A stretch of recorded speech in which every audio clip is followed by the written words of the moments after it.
what sets a replica apart from a reproduction?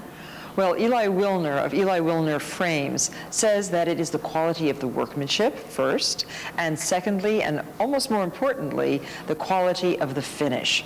I'm here at Eli Wilner's frame studio in Long Island City in Queens, and Eli has promised to show me how he and his workers go about creating these fine replicas and not mass-produced reproductions.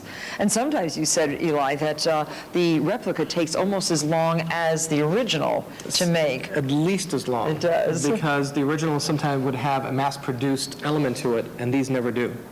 I see. This is an original frame Oh. for about 1910. It's carved and gilded, and we're missing one entire corner. So these three corners are intact. So this must have been dropped. Yeah, dropped or put aside in the attic like a lot of these frames were, and someone misplaced that corner.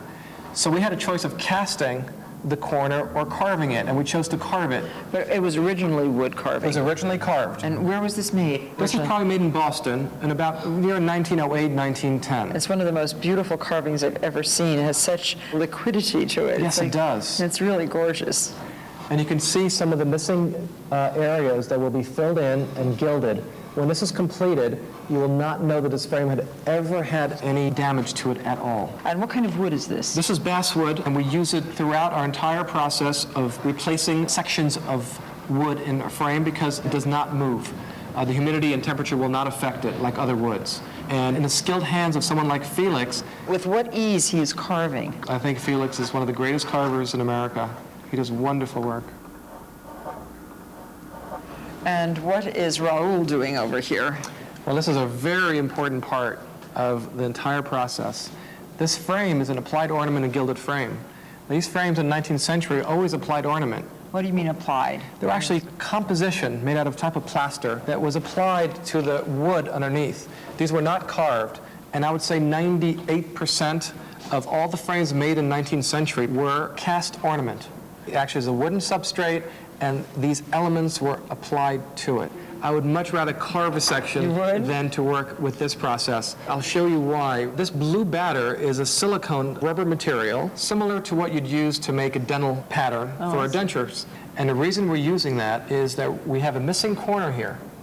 And unlike the previous frame that we looked at, which Felix was carving, we're going to actually cast one of the existing corners, remove that section, carve it down, and place it right here before the gilding process. Well, what do you do now that you have all of this batter? We have this wooden section put in. We sprayed it with a silicone release so it won't stick to it, and that actually separates it out. Otherwise, the rubber would stick to the gold. Oh, I'll hold this. Why don't you, you can pour it in. Can I pour? Absolutely. Okay. Pour away. Just like filling a pan for a cake. And every single indentation and convolution will be filled? Every crack, every missing piece will be implanted in the rubber. And how long will that take to dry? About 3 hours. Good, thank you, Ron. I'll show you an entire rubber mold as that will look when it's dried. Look at that. Oh, every detail. Every detail is impressed in that rubber mold. And so you will pour some material, kind of material? Yes, a plaster type of material called hydrocal will be poured into it. This is the wooden substrate with the hydrocal material in it that's been put into a rubber mold. So that's the substrate for this? This is a wooden substrate for this one. Look at the wonderful detail that we got. So this is the interior of the frame? Exactly. The painting would be sitting right here, and this is one of the sections of the frame.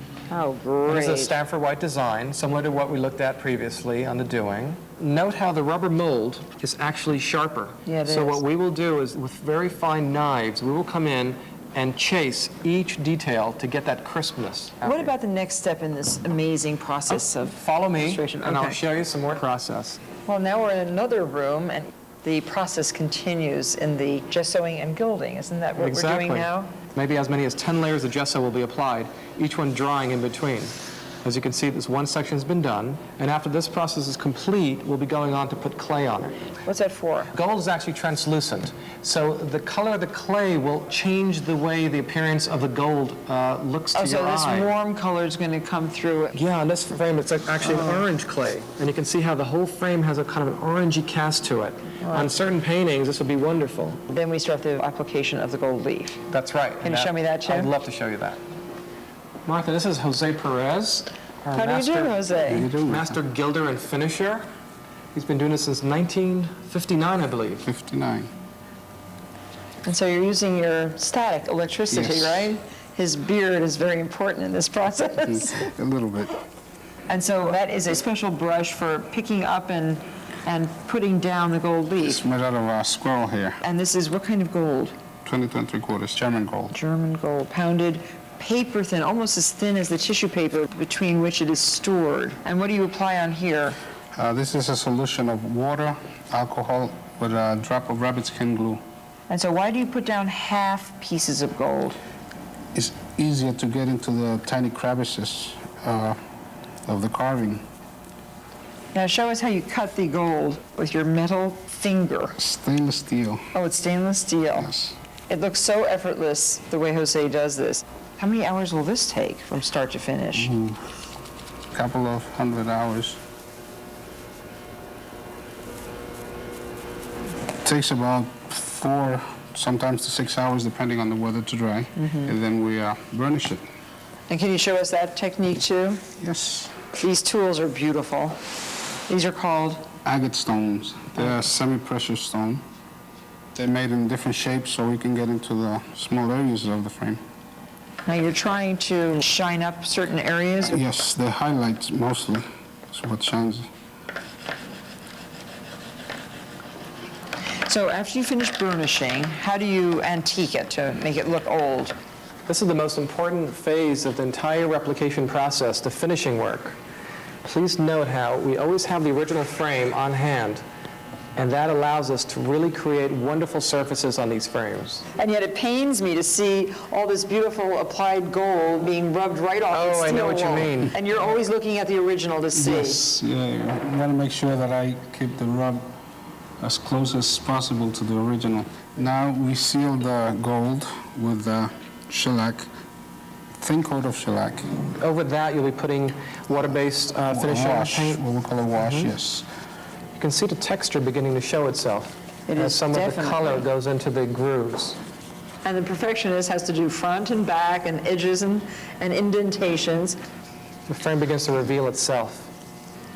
And so now what is this mixture? This is Casein thinned down with water, a little bit of gesso, some little bit of walnut to, like a stain. yes, a stained walnut. Now these are age-old techniques that are still being taught, Yes. but mostly by apprenticeship. Yes, Eli, I would think the client would be happy. I certainly think so too. Now, can you tell the difference between the replica and the original?